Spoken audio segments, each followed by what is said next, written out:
Sejarah Indonesia meliputi suatu rentang waktu yang sangat panjang, dimulai sejak zaman prasejarah, berdasarkan penemuan manusia Jawa yang berusia 1,7 juta tahun lalu. Sejarah juga mencatat bahwa ada beberapa negara yang erat kaitannya dengan Indonesia, baik dari zaman ribuan tahun silam hingga saat ini. Kita tak menyangka bahwa Indonesia memiliki keterkaitan dengan negara lain yang letaknya jauh dari Indonesia. Negara mana sajakah itu? Berikut 7 negara yang berkaitan sejarah dengan Indonesia versi on the spot.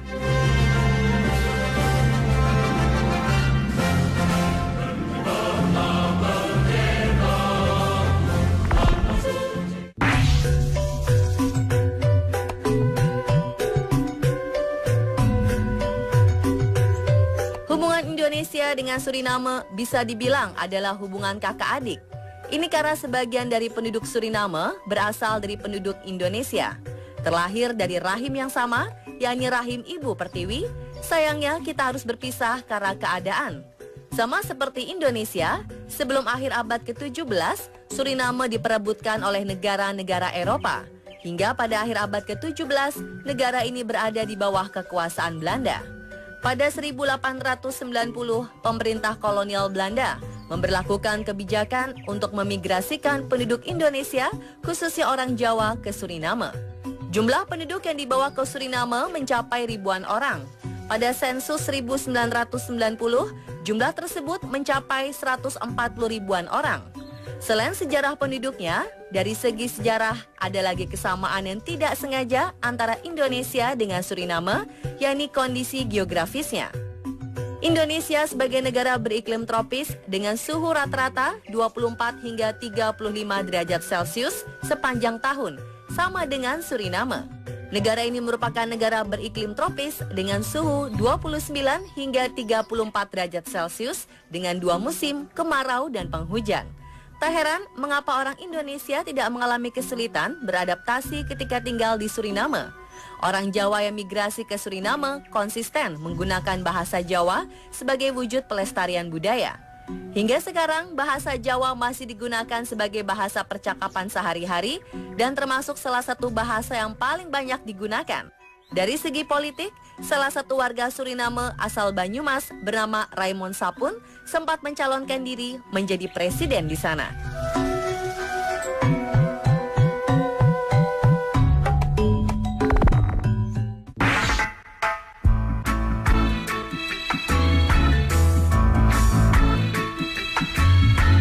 Tahukah Anda jika Madagaskar ternyata kental akan nuansa Nusantara? Ilmuwan bahkan memperkirakan negara kepulauan ini ditemukan oleh seorang perempuan Indonesia. Menurut catatan sejarah, Pulau Madagaskar pertama kali dihuni oleh pendatang asal Indonesia yang diyakini berlayar sejauh 8.000 km dari Kalimantan dan Sulawesi. Ilmuwan memang belum menemukan bukti fisik kecuali hasil uji mitokondria DNA yang mengungkap garis keturunan penduduk Madagaskar berasal dari Indonesia. 3 tahun lalu, peneliti Universitas Massey Selandia Baru menganalisa DNA milik 266 orang di sana. Dalam kelompok tersebut, mereka menemukan fakta 22% memiliki tanda genetik orang Indonesia. Jika sampel DNA ini benar, diperkirakan ada sekitar 30 perempuan Indonesia yang ikut membentuk populasi awal di Madagaskar. Bukti lainnya, pengaruh Nusantara di Madagaskar bisa ditemui pada sektor pertanian yang banyak menggunakan metode dan teknologi yang serupa dengan di Indonesia. Menurut catatan sejarah, pendatang baru ini mulai menanami padi dan talas di dataran tinggi Madagaskar sejak abad ke-6.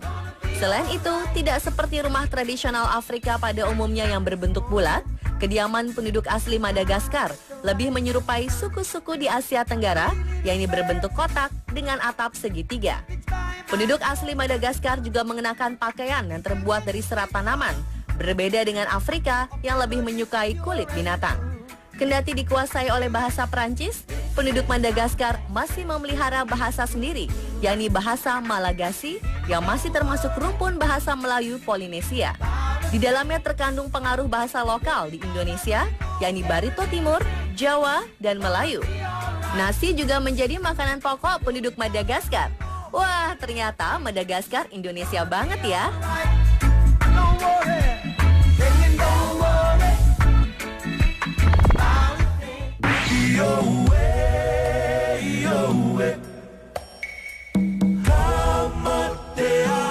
Tidak banyak yang tahu hubungan erat antara Hawaii dengan Indonesia, khususnya Jawa. Padahal menurut George Armitage, dalam A Brief History of Hawaii, ada hubungan khusus antara dua tempat yang berjarak 14 jam penerbangan ini. Pertanyaan muncul mengenai asal-usul orang Hawaii. Dari mana datangnya para penghuni pulau yang berada jauh dari benua Amerika, jauh dari Asia maupun Australia itu? Salah satu versi menyatakan bahwa asal mula orang Hawaii haruslah dari peradaban yang sesuai untuk bertahan hidup dalam keterbatasan alam Hawaii. Salah satu jawaban paling masuk akal adalah orang India atau bagian lain dari sisi selatan benua Asia. Dugaan ini didukung adanya nama-nama khas Hawaii seperti Oahu. Konon juga masih ditemukan di India Timur. Lalu dari mana nama Hawaii? Masih menurut versi yang sama, Hawaii berasal dari kata Jawa II yang berarti Jawa kecil. Disinilah kita menemukan hubungan erat antara Jawa dan Hawaii.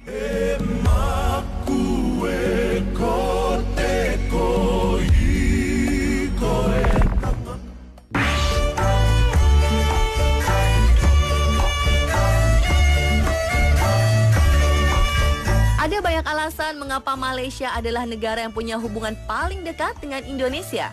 Pertama, karena kita masih satu ras atau serumpun. Kedua, karena faktor hubungan darah, hampir sebagian orang Malaysia masih memiliki hubungan darah dengan Indonesia karena nenek moyangnya dahulu kebanyakan berasal dari Indonesia. Baik itu suku Minang, suku Bugis, Aceh, Banjar, Jawa, Medan, dan suku lainnya. Bahkan Perdana Menteri kedua Malaysia, Tun Razak berasal dari keturunan Raja Goa Sulawesi. Jadi, jika kita ke Malaysia, kita akan menemukan banyak persamaan budaya, baik berupa makanan maupun adat budaya lainnya. Ketiga adalah faktor bahasa. Bahasa Indonesia dan bahasa Malaysia memiliki banyak persamaan. Walau menurut orang Malaysia, bahasa Indonesia lebih baku daripada bahasa Malaysia. Tetapi bahasa Indonesia pun diambil dari suku Riau yang masih beretnis Melayu. Keempat, sama-sama mayoritas penduduknya beragama Muslim.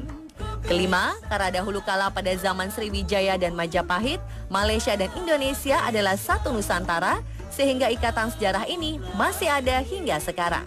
Jangan pisahkan lidah kami, jangan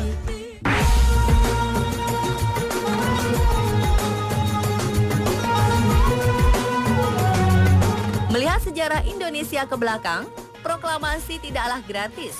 Belanda tetap ingin menguasai Indonesia sehingga berkobar perang di mana-mana.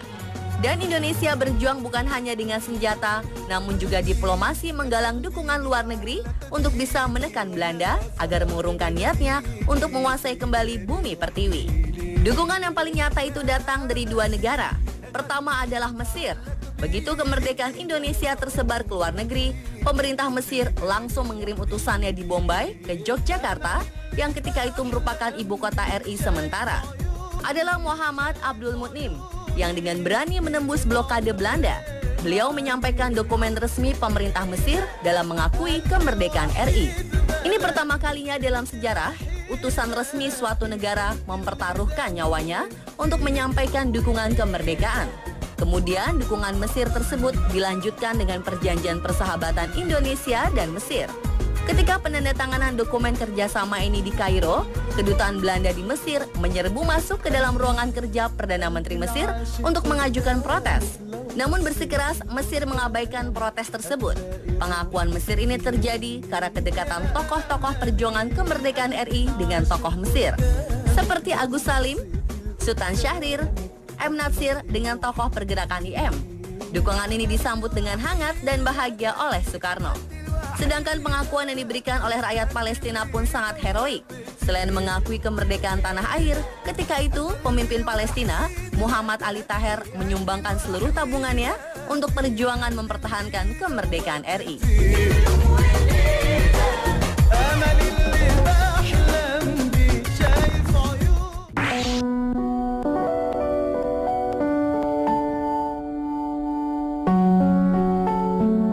Sejarah berkata, negeri matahari terbit ini pernah menjajah Indonesia beberapa tahun. Namun atas penjajahan ini pula, Indonesia dan Jepang memiliki hubungan erat. Jepang merupakan negara yang memiliki investasi terbesar di Indonesia. Selain itu, Jepang merupakan tujuan ekspor terbesar Indonesia. Indonesia menjalin kerjasama dengan Jepang dalam segala hal.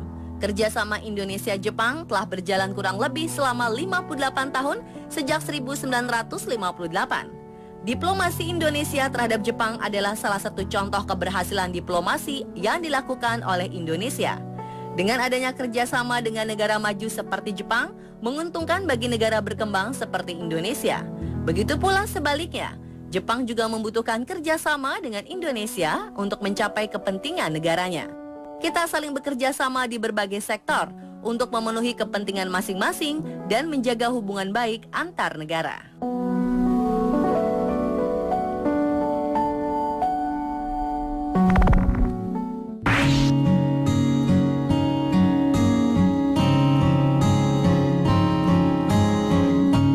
Sebenarnya, Indonesia telah menjalin hubungan dengan Tiongkok sangat lama, sebelum negara ini berdiri.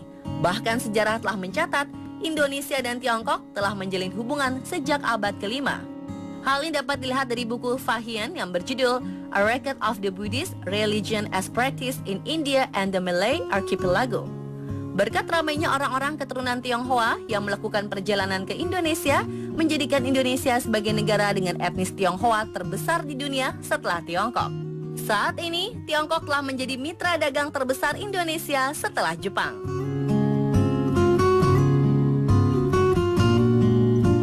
Dan itulah pemirsa, 7 negara yang berkaitan dengan sejarah Indonesia versi On The Spot.